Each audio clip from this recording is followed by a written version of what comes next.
Sa loob lang ng isang minuto, nawala ang 90,000 pesos ni Roland dala ng GCash account niya para sa kanyang mga negosyo. So around 12. So lagi ko check ng ganong oras. Ang una ko pong nakita, nawala yung lahat ng sales.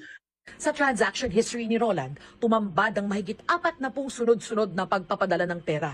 Kada transaction, nakalagay na nag-send ang kanyang account ng tig 1,000 piso sa dalawang numero.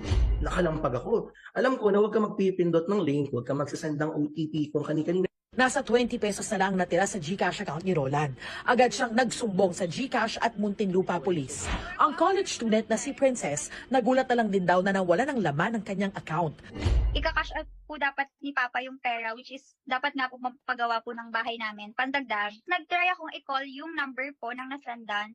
Ano na po, out of coverage na po siya. Yung pinagpaguran mo, yung naipon mo, pagkagising mo isang araw, wala na. Maging ang actress-comedian na si Pokwang,